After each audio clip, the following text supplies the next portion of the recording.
নরম কাতলা মাছ, টক দই আর ঘরোয়া মশলায় তৈরি হবে এই দই কাতলা। এই দই কাতলার স্বাদ একবার খেলে সহজে ভোলা যায় না। একটা বাটিতে নিয়েছি হাফ কাপ টক দই, সাথে হাফ চা চামচ চিনি। ভালো করে মিশিয়ে নিব। এবার এটাকে একটা পাশে সরিয়ে রাখছি। এখন আরেকটা বাটিতে লং নিব 5টি, এলাচ নিব 5টি, দারচিনি ছোট 3 টুকরা অল্প পানি দিয়ে বেটে নেব। এখানে কাতল মাছ কেটে ধুয়ে নিয়েছি, সামান্য লবণ আর হলুদ মাখিয়ে নিব।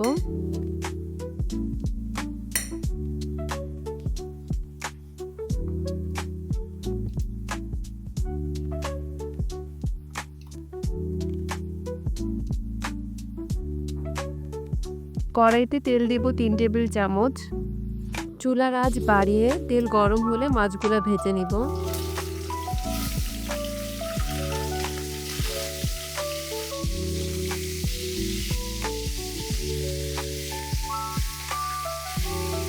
দুই পাশ হালকা ভাজা হলে নামিয়ে নিব।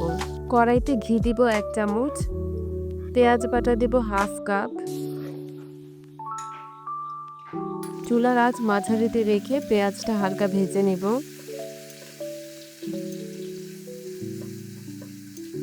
আদা রসুন বাটা দিব 1 চা চামচ।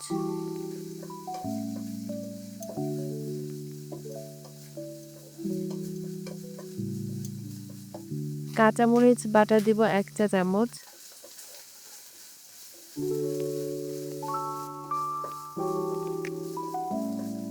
নারকেল বাটা দিব 2 টেবিল চামচ।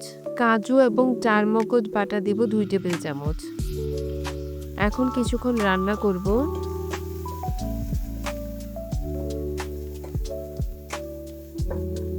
টক দই দিব। টক দই দেওয়ার সময় চুলার আঁচ একদম লোতে রাখতে হবে। আরো 2 মিনিট লো আঁচে রান্না করব। এবারে 2 কাপ পানি দিয়ে দিব। চুলার আঁচ বাড়িয়ে মাঝারিতে করে দিব।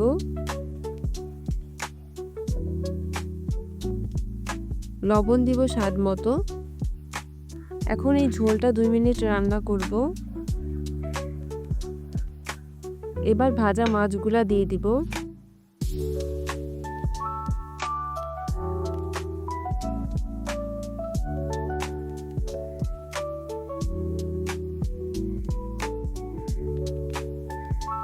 পাঁচ মিনিট ঢেকে রান্না করব।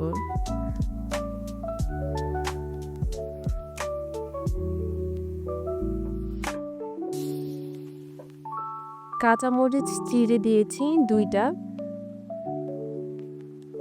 আর বাটা মশলাটা দিয়ে দিব।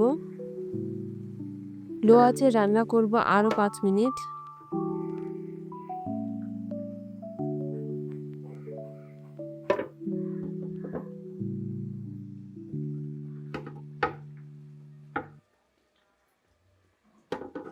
এখন এই দই কাতলাটা নামিয়ে নিব। গরম গরম সাদা ভাত অথবা সাদা পোলাও, সাথে এই দই কাতলা খেতে অসাধারণ লাগে। এই স্বাদ আপনাদেরও ভালো লাগবে। আজকে এখানেই বিদায় নিচ্ছি, দেখা হবে পরের ভিডিওতে।